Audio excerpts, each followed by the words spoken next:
Nongeye kubasuhuza mwese mukurikirana Voice Made in Rwanda TV. Reka dukomeze n'isomo ryacu season ya kabiri episode ni ya 8 aho turi kudoda ijipo yacu ya DURUWATE. Twayitangiye tuyikata, tumaze kuyikata turayiteranya.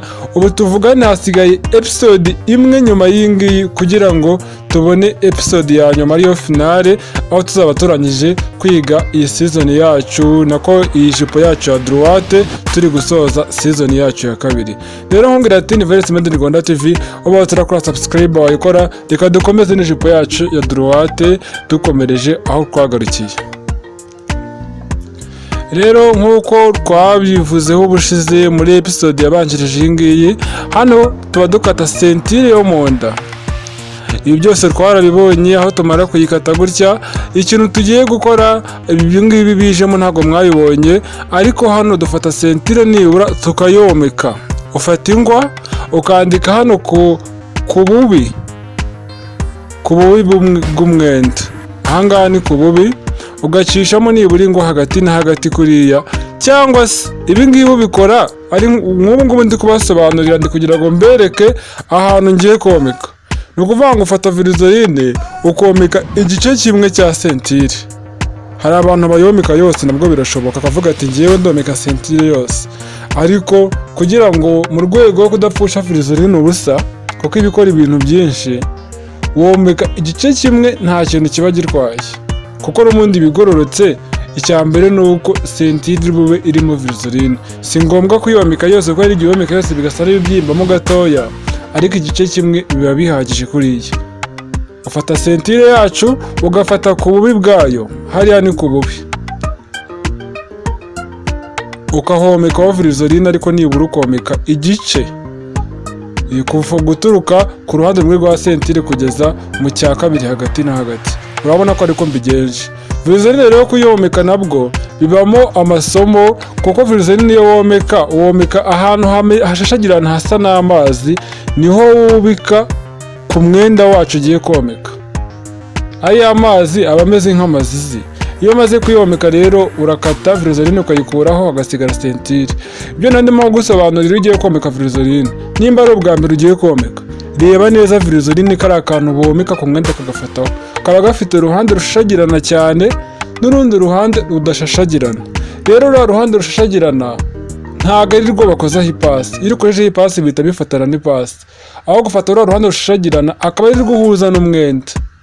Warangiza ugahita ufata ipasi ukayishyira hejuru ya virizorine ihita ko ifata ku mwenda. Iyo urangije rero kuyomeka uyihinamo kabiri kuriya.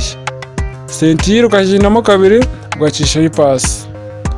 Ndabigusobanuriye. Nimba ari ubwa mbere ugiye komeka virizorine, nizere yuko uri buyomeke neza, kuko ndabizi ko hari umuntu ushobora kujya kuyomeka agatungurwa no kuyomeka akajya yishyiraho, yashyiraho ipasi akabona bifashe ku ipasi, cyangwa se akabona bise ko bizana imyotsi akavuga ati noneho ipasi irahiye. Ipasi ntago yashya, ahubwo icyo gihe uba wometse nabi. Buriya virizorine nayo urayicurika bigakunda. Iyo uyicuritse rero ntago ifata, aho kugira ngo ifate ku mwenda ahubwo ihita ifata ku ipasi. Ufata uruhande rusa n'amazi cyangwa uruhande rushashagirana akaba ari rwo womeka uryamisha ku mwenda, noneho urudashashagirana akaba ari rwo rusigara hejuru, akaba ari gushyiraho ipasi.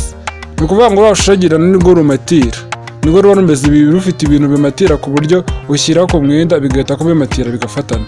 Urabona ko sentire yacu hano umuntu aba yayometse, wamara kuyomeka ukayihinamo kabiri kuriya ibikomeye. Ikiba gikurikiyeho nta kindi ni ukuyitera ku ijipo.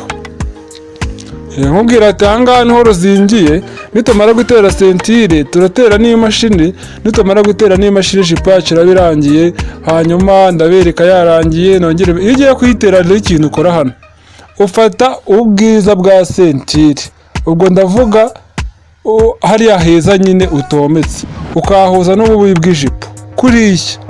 Hariya ni mu ijipo imbere mu nda, ugaturuka ku ruhande ukayitera kuriya, kandi ukagenda ufatamo agakutire karinganiye, katakutire itari nini, wenda tuvuge wenda 25, cyangwa se wenda igice ariko cyaba ari kinini. Nibura guhera kuri 25 kuzamuraho gatoya. 25 ubwo ni ukuvuga ngo hari umubare ku metero umuntu, hari igihe umuntu abara ngo rimwe n'igice, 1.75, 1.25. noneho hariya nibura ufatamo agakotire wenda kangana na 25 kugira ngo udafatamo kinini, sentire yacu ikaba yaba ntoya. Kandi wibuke ko twakase 4, nibura iyo ufashe 25 waza no kuyihindura ugafata 25, sentire yacu ishobora kuzura ifite 3 n'igice, cyangwa se wafatamo kinini ikuzura ifite 3. ubwo urumva nyine waba ari nk'ayo uburebure bwaba ari 1 n'igice kuko aba yihinnyemo 2, kuko kuriya kwayihinnyemo. Rero iyo urangije uyiteraho kuriya ugaturuka ku ruhande rumwe ugafata ubwiza bwa sentire uri kubureba ko ari ubwiza ukabuhuza n'ububi bw'ijipo, kandi ugafata kariya kantu katometse. Urabona twafashe uruhande rutometse nibwo twabanje gutera ku ijipo, noneho turahindura mu kanya uraje ubibone. Hano ni ku rundi ruhande aho turangiriza gutera sentire. Kurikirana akantu ku kandi. Urabona ko tumaze kuyitera, tuyiteye mw'imbere ni kuriya. Noneho inyuma ho urudodo rw'inyuma urabona hari twahinnye ikintu bidufasha. Hari n'umuntu ushobora kudahina kandi akayitera ikarangira, ariko ubwo turi kwiga tugomba gukurikiza amategeko yose yo kwiga, kandi niyo waba utari kwiga ubu buryo abantu benshi barabukoresha kuko nibwo bwiza. Iyo urangije rero ufata kariya kantu ka nyuma kaba kasigaye, kariya kariho virizoline, ugahinaho akantu gatoya kuriya. Urabona ukuntu uri guhita byigorora, ugahita ushyira hariya ku ijipo, ariko ugasa n'upfukiranya rwa rudodo rwa mbere wasizemo ruba rugaragara, ugasa n'urworosaho hejuru.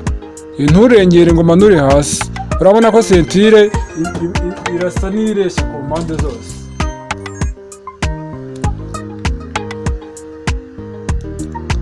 Muri kubibona,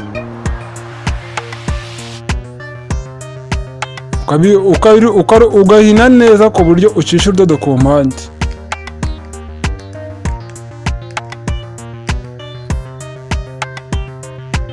Wangiza ugacishamo urudodo kuri sentire ku ruhande ariko wagiye uhina akantu gatoya, kandi sentire ikagenda yirambikanyeho neza.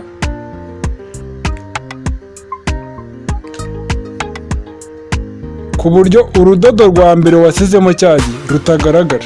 Hariya uba uri kurureba, ariko ukarureba usa n'ururambitseho iriya sentire yindi nyine kariya kantu ugiye kororosaho, ku buryo urudodo rwa mbere rutagaragara. Hariya hagaragara kariya akadodo konyine urimo uracishaho, nta rundi rudodo rugaragara. Kandi ukakacisha ku ruhande neza, kakaza gafite isuku. Ndabizi ku bantu bari gutangira kwiga kudoda bwa mbere, hano kugira ngo amagorore urudodo kabisa birabarushya, ibyo birumvikana. Ariko nyine urihangana ugacisha ku ruhande. Niyo byakunanira gucisha ku ruhande ugafata wenda agapaseri gatoya, nta kibazo, ariko nibura urudodo rugororotse. Ntukazajya ushyiramo urudodo rumeze nka zigizage ugenda ukata hirya no hino. Bya hano biba bisaba ngo mbere ubanze wige kugorora urudodo bwa mbere na mbere, kubera ko nimba mwibuka neza muri season ya mbere twize kudoda, hahandi uhera utangira wafira imashini ushyiramo urudodo, upedara imashini. Nimba utarize season ya mbere ngo umenye ibyo twigishijemo, wagenda nawe ukagenda ukayireba kuko biragufasha. Ni ukuvuga ngo ahangaha kugorora urudodo ibi byose twarabyize muri season ya mbere. Nimba ari bwo ukibona video zanjye kano kanya, wajya kureba season ya mbere dutangije kwiga uko badoda. Ubwira ati wakora subscribe nimba utarayikora, nimba warayikoze yigumisha yo kuyikoze bwa kabiri yahita ivaho, kandi byiza biracyaza. Urabona ahantu tugeze, sentire yacu tugiye kumara kuyitera. Mbwira ngo ni Veres Made Rwanda TV, kora subscribe nimba utarayikora. Rero kano gace ni agace kabanziriza ka nyuma. Ejo mu gitondo nzabagezaho finale, ariko gace ka nyuma dusoza ino jipo yacu ya DURUWATE. Hari benshi muri kumbaza yandi masomo agiye atandukanye, nayo ari mu nzira ndi kuyategura. Iyi jipo nirangira tuziga irindi somo rindi rishyashya. Imyenda igiye itandukanye tuzayiga, wenda amakanzu, amaribaya, amapantaro n'amashati n'amakoti nayo tuzageraho. Nkubwira ngo reka tuzabona ejo mu gitondo mu gace ka nyuma kwiga uko batera imashini. Niho ruzingiye baya gutera imashini, ntabwo ari ibintu biba byoroshye kuko byose ni ibipimo. Hanyuma babone ukuntu batera imashini, jipo yacu irangire, nyibamurikire yarangiye neza. Naho ejo mu gitondo ya Veres Made Rwanda TV, kandi ndabakunda cyane, ibyiza biracyaza.